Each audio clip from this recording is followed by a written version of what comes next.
afternoon, everybody. Hoping that you're having a really nice time in the Bronx EdTech conference.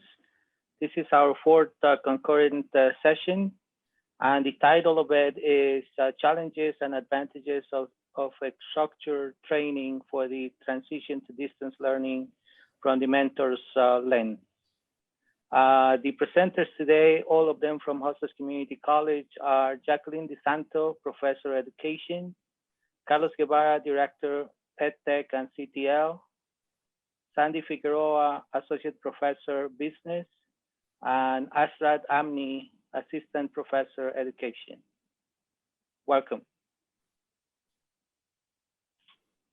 Thank you, Iver, for the introduction, and we're very happy to have you here in this presentation. It's been a very productive showcase so far, and we wanted to provide share with you some of the experiences, challenges, and advantages that we have learned throughout the structured training that we have provided while when the whole emergency transition that started last almost a year and a half.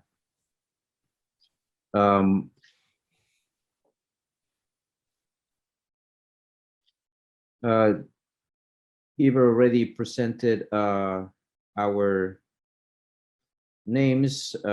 Jacqueline DiSanto from the Education Department. She's also the co-chair of the Tech Leadership Council, and I'm the director of EdTech and Center for Teaching and Learning at Hostos.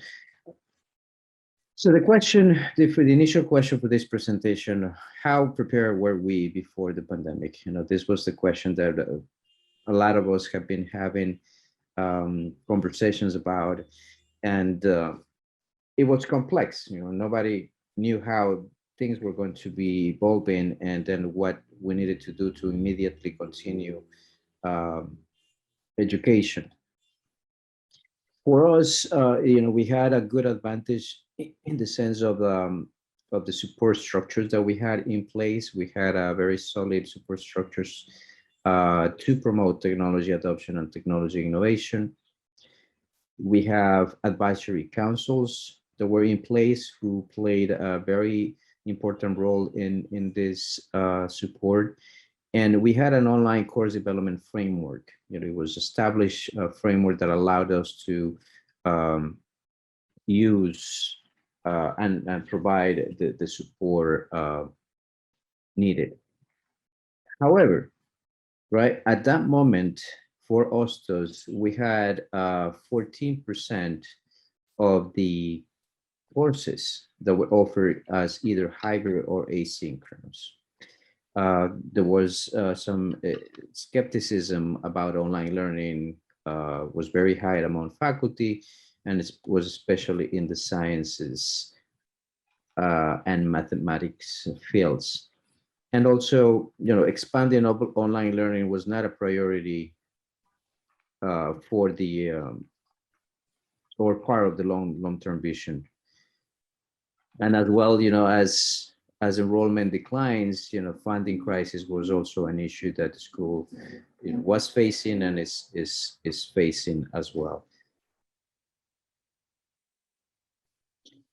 Some of the initial steps that we took for this inevitable transition to distance instruction, we quickly developed academic continuity page, we streamlined the websites, and then work closely with IT to be able to set up, virtual phones and ways for faculty to connect with us.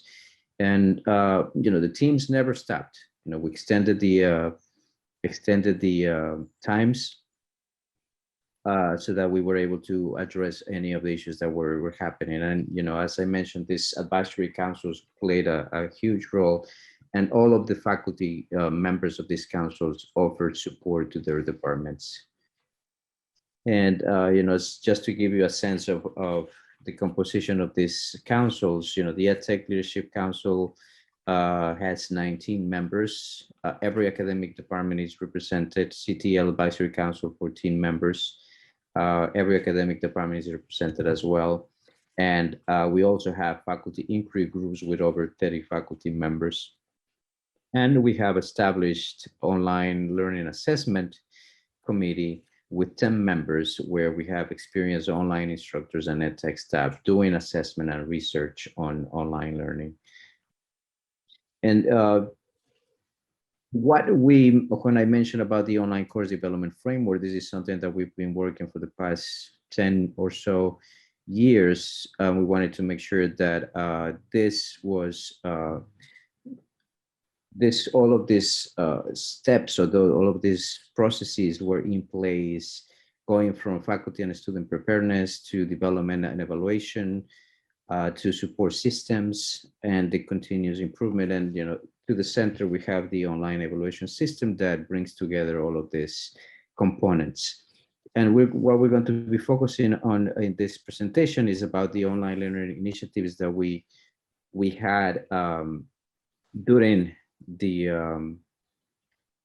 emergency. We have throughout the development and evaluation process, we offered these online learning initiatives, which were centered on mentoring and also using the course development guidelines that were established by EdTech and ETLC. These guidelines include 5 pillars for effective course design and delivery, and which are based on national standards and best practices.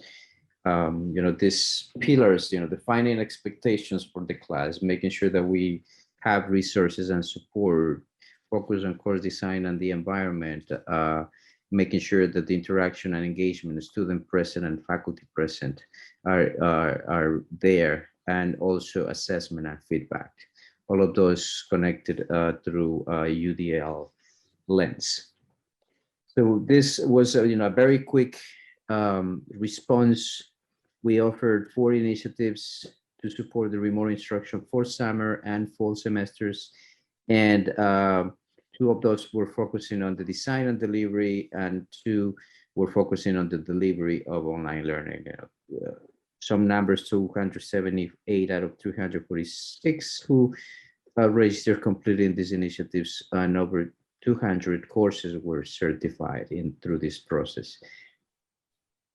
And before the pandemic, we had a little bit more than 100 faculty who were already certified, and post-pandemic, we have 218 faculty who were certified, which is a big percentage of all of the faculty population that we have at Hostos.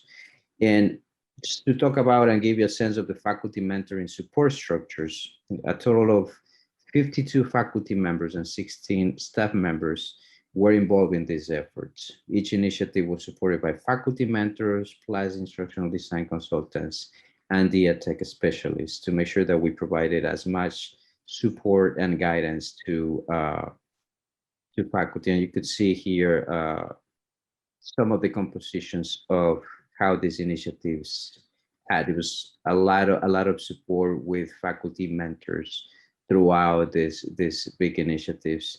And the members of the EdTech Leadership Council played a huge role in evaluating these courses. So every course that is being is developed and it is submitted for certification. And usually before the pandemic, we had the number of evaluations per academic year was about 30 of those. We had to do almost 500 evaluations during just that past summer. So it was a huge undertaking, and kudos to the members of ETLC who stepped up to the challenge to do that. And this is for, I'm gonna let Jackie talk about this. Thank you, Carlos. Hello, everybody. One of the aspects that was most interesting under these initiatives was the number of faculty, both mentors and people designing courses, who did multiple iterations. They came back to do another course. In fact, many of the members of ETLC worked across the summer because they were enjoying it and because they saw a huge need. The faculty that completed the pre and post survey 311 took the pre-survey that measured their degree of skill, their degree of knowledge into what it takes to build an effective online course. A little bit more than half of them completed the post-survey. Almost to the person, faculty reported at least a 20-point improvement or gain in their ability to design a course and in their comfort level and skill set for teaching online. That was a wonderfully noted achievement. Mentors, at every initiative, mentors surveyed at least 40 submissions, which was a higher degree than during the regular pre-pandemic semesters. Almost 100% of the structure was dedicated to helping faculty develop their course. We used a model of sandbox at times where there was already an existing course and faculty built from that. For many of them, however, they were the leaders. They were building an online presence in a course that did not have one previously. Improvements to subsequent initiatives were made by feedback. This was a continuous loop of what's working, let's keep it, where can we do better, let's evolve. Faculty at every level, whether they were mentoring, developing, helping with course design, they had a say in what the next initiative needed and what it would look like. Next slide, please. This is an illustration of the responses. How would you rate your familiarity and experience with learning management systems in general, particularly the one that we use, which is Blackboard? Truth be told, the people pre-pandemic who were involved in online teaching were mostly people that had a practice of being online teachers. They were involved, they had developed their own courses, and they looked forward to teaching online. By the end of the survey, we had more who were comfortable. We're still in pandemic mode, so we don't know yet how many will continue, but the results are promising. In May, 78% rated that they replied that they had a higher familiarity and experience. 88 was the high in June, and similarly, 87, 87, and 85 was the average. We consider that high success. Next slide, please. How would you rate your proficiency in creating a specific learning unit? Those are the building blocks of a course. The average was 84.75, so very, very almost identical to the previous slide, but the starting points were lower. The lowest starting point was in July, 55%, and July and August were where we saw the most adjuncts participating, so this made sense to us. But July, interestingly, also reported the highest increase between their pre-involvement proficiency and their post. Next slide, please. How would you rate your proficiency in creating assessments? We maintained an average of improvement at 82.5%. Similar lower pre-survey responses, May and June, 56 and 55, a high in July, and similar low 57-ish percentages in August. This was validating for us in the sense that creating assessments online is one of the strongest concerns that we hear conversationally. How do I do a test? How do I maintain academic integrity? How do my students know what to expect in a test? How long do I schedule it for? There's always a lot of questions when someone is new to online teaching about creating assessments. So the gain in this was notable. Next slide, please. This course was very helpful in preparing me for teaching an online course. All were over 70% highly agree or highly disagree. Agree or highly agree, I apologize. May was the highest, probably because those were the people who had the least amount of time to prepare for their next course. A large number of the faculty involved in the May initiatives were teaching summer courses that began the first couple of days of June. So the fact that they felt better prepared was very useful to us going forward. June, there was a slightly less highly agree or agree response, but in July and August, we saw an increase. The average was 75%. Next slide, please. I'm now going to turn this over so that you can hear from two of our mentors. Professor Asrat Amnie is in the education department. He served as a mentor throughout the initiatives from May, June, July, and August. Dr. Amnie, the floor is yours. Thank you, Jackie. Thank you, everyone. Can you hear me? Yes, clearly. Thank you. I must acknowledge that all of you here are my mentors, Carlos, Jackie DiSanto, Sandy, who else? Everybody. So I owe you a lot of gratitude, and you are very successful because you were able to create a mentor also. So thank you for that. Having said that, I think I would like to reflect briefly on this very rewarding project that was spearheaded by Carlos and his department. They were able to establish and expeditiously operationalize the online learning initiatives. They established a very wonderful framework with all its pillars, principles, and best practices, and got on board almost all of the faculty, and the teaching learning process continued uninterrupted. I remember some of the most critical pillars, like the subject matter of teaching, the method of teaching, the technology of teaching, and the environment of teaching. The technology of teaching and the environment of teaching had to be integrated with the method of teaching, which is pedagogy, and the subject matter of teaching, which is a jurisdiction of the professor. And it had to be, again, interwoven with the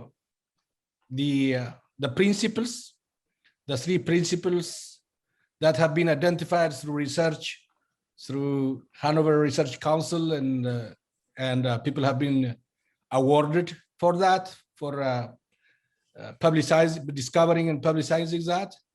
For example, issues of student engagement and leaving most of the work for students to do it, and making the whole teaching learning process student driven.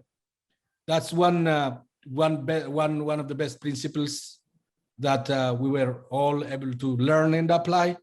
The second consists of issues of interactivity and communication with students, effective communication. And the third one is consists of presence, continuous striving to be present for students. And it's a very, very important concept, a three-dimensional concept where instructors have to present themselves, have to exhibit social presence. They have to breathe life into the virtual environment so that there is emotion, there is compassion, there is all this activity going on. And there is cognitive presence where students' minds meet, the instructor minds, and both work together collaboratively for improved learning outcomes. And then the teaching presence, which consists of facilitation of the integration of all the processes. So we have been very fortunate to have this. And I think now we have a very solid foundation. The learning teaching process is in a better shape than we were before. And there is so much that we have to learn. We are not done yet. HighFlex is coming. I just attended the HighFlex session now, and it's a lot in there. So we'll continue to press on, work collaboratively, and make Hostos the center of innovation that it is, and much more. Thank you very much. That's good. Thank you very much, That's Professor good. Amnie. I'm now presenting to you Professor Sandy Figueroa, coordinator from the business department and longstanding member of ETLC. Professor Figueroa, the floor is yours. Thank you very much, Professor DiSanto, and thank you, Mr. Guevara, for inviting me, both of you inviting me, and inviting Professor Amnie to share our perspectives and our experiences. And I'm very glad that Professor Amnie went before me with the technical and all of the good things that had happened. I'm going to share with you folks what this whole process meant to me as a faculty member and as a mentor. I am a teacher. Now, I know I teach in the business department and I teach office technology, but I have been a teacher all my professional life. So the prospect of teaching faculty is the cherry on top of the ice cream soda. It's wonderful to teach our students, but there is a wonderful experience in sharing what you've learned with faculty members. Now, saying all of that, we all know how difficult this situation is. Make sure you realize I'm saying present tense because there's no was. People still have difficulty understanding why we're still doing this. And some faculty really think that this is the greatest thing since sliced bread, which is a real miracle. Part of what I was trying to do with our EdTech, working with EdTech and working as a mentor, why do we want to do this? Now, I grant you, we were all required to do it, but when the smoke clears and people sit down and say, okay, do I really want to continue doing this? That's the point. Why are we doing this? Why do you as a faculty member want to do this? What are you planning to accomplish? All right. So people, and part of the problem too was this concept of using technology as a means of teaching, certainly not teaching itself, but this is one of the ways of working. And I've used technology for a very long time. Even when I was an undergrad student at Hunter in 1969, we were using technology. Now, what was the technology that we used in 1969? Overhead projector, which is what now is our digital projector. Opaque projectors, 35 millimeters. We had to create slides. So this is, and we were required, we had to take a course at Hunter in our education program where we incorporated all of that technology, every piece of it in our lesson plans. So this was not anything new. So when we had the technology and we had to learn computers, then the next step is how can we incorporate the use of computers in our lesson plans and our work. So, and I've been teaching online since the 90s. So that's one of the reasons that I was invited to be a mentor. So that being said, and all of that, again, the privilege of working with faculty. However, it's very difficult to work with faculty who feel pressured. And this was a stumbling block. And so we had to sit down. I had to sit down with some faculty one-on-one outside of our collective groups and tutoring sessions and mentoring sessions and all of that to walk them off the ledge so that they didn't feel that they were going into really uncharted waters. But the trick in getting faculty to buy into this, if you want to think about it, is that you are still the teacher. Technology doesn't change anything. Technology only gives you the opportunity to see a wider audience, to make the classroom come out of the classroom and expand. You've got the internet. How are you going to use the internet? How are you going to use, everybody wanted to know how to use Blackboard. That's not the issue of online teaching. Anybody could sit down and play with buttons. But what are you doing with this Blackboard? What are you doing with the discussion board? Why do you want to use Teams? This is endless possibilities. But the trick is, as it is with any type of teaching, taking all of this material and organizing this in your personality, in your way of teaching. That's really, and this was a hard sell for some, and for others, it was a boom. And the instructional designers with whom I worked were saints, wonderful. The whole experience taught me, opened my eyes to new technology, to new ways of thinking, to new ways of using the technology. So this was a boon for both of us. I have really, really enjoyed teaching teachers. I hate to use the word mentoring teachers, because teachers already know how to teach, but just putting the focus elsewhere. I don't know how much time I have. I see it's now 1:41 according to my clock. on the computer, and this ends at 1:45. So there may be some people who have questions. So I don't want to hog up everything, but I enjoy technology. Obviously I enjoy teaching because I've been teaching for almost 50 years. I taught on high school before I came to Hostos. So, and working with my colleagues, and there are no, let me tell you this, there are no greater colleagues than Hostos Community College. And I teach at the School of Professional Studies. So they're wonderful, but Hostos is my heart. So thank you all very much. Thank you, Sandy and Asrat, for your perspectives. You know, it was for us, it was a privilege to be able to have, you know, such experienced and, you know, the amount of care that you provide in the work as mentors was key for the success of the faculty who were participating in these initiatives. You know, we have you know, a Q&A with mentors. I don't know whether from the audience, Julie, you will have a question for one of the mentors. Yes. Brazos, hello. Very good, Happy Julie. to see you besides Asrat and Jackie. That I could speak as a mentee of Sandy's, who helped walk me off the ledge. I'm still clinging a little bit at times, but and I obviously the transition was a really rough one, and I really was not set up at home to do any of this. And I have to also thank Carlos for his infinite patience and you know, and help me. I'm still with a tethered laptop and smartphone, but I've upgraded my technology to some extent, along with the borrowed laptop, to get it to work.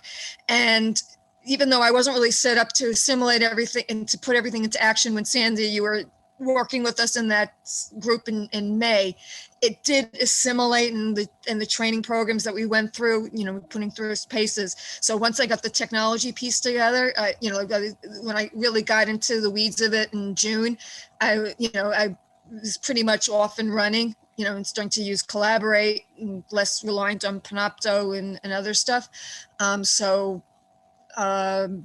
And actually, strangely enough to say, because you know how I felt about Blackboard before this, I actually, there are some aspects of teaching online that I really, really enjoy. Good. Mm-hmm. There are definitely benefits to it. You don't get the lab experience that we have, but there's so many other trade-offs that really, I think, help students.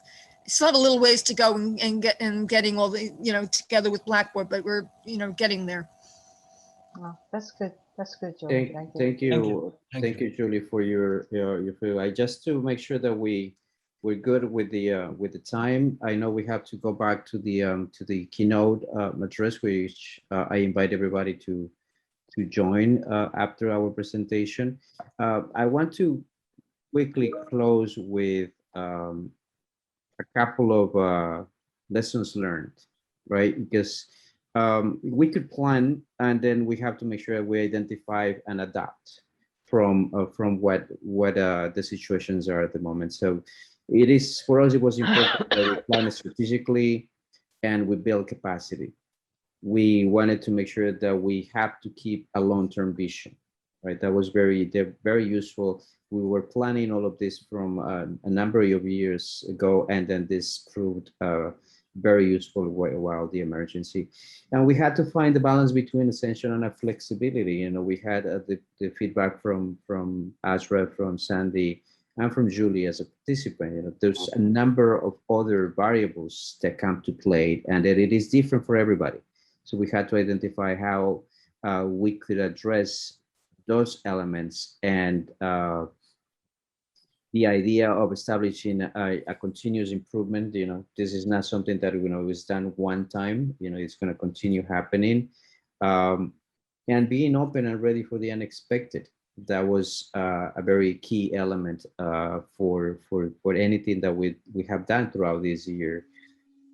Empathy, resilience, mental health, risk-taking, inclusion should all be part of the planning. That has been a key elements that we have seen throughout, and then making sure that we emphasize that the premise of technology as a tool and focus on the human aspect.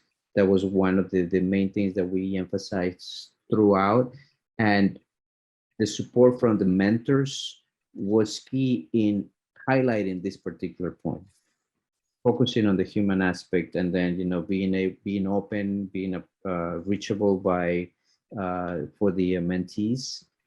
It made all of this process very successful. With that, some next steps, we're going to continue offering this professional development opportunities. We're going to provide support on continuing and emerging technologies. We have already created some self-paced online learning initiatives for faculty to use that as refreshers. And we'll continue to collaborate with academic departments to provide a high level of support. And then, of course, continue to identify areas of improvement to better serve faculty and students. With that, there's the contact information from myself or from Jackie in case you want to contact us. We know that this is being recorded. It's going to be in the showcase website. And we thank everybody for attending.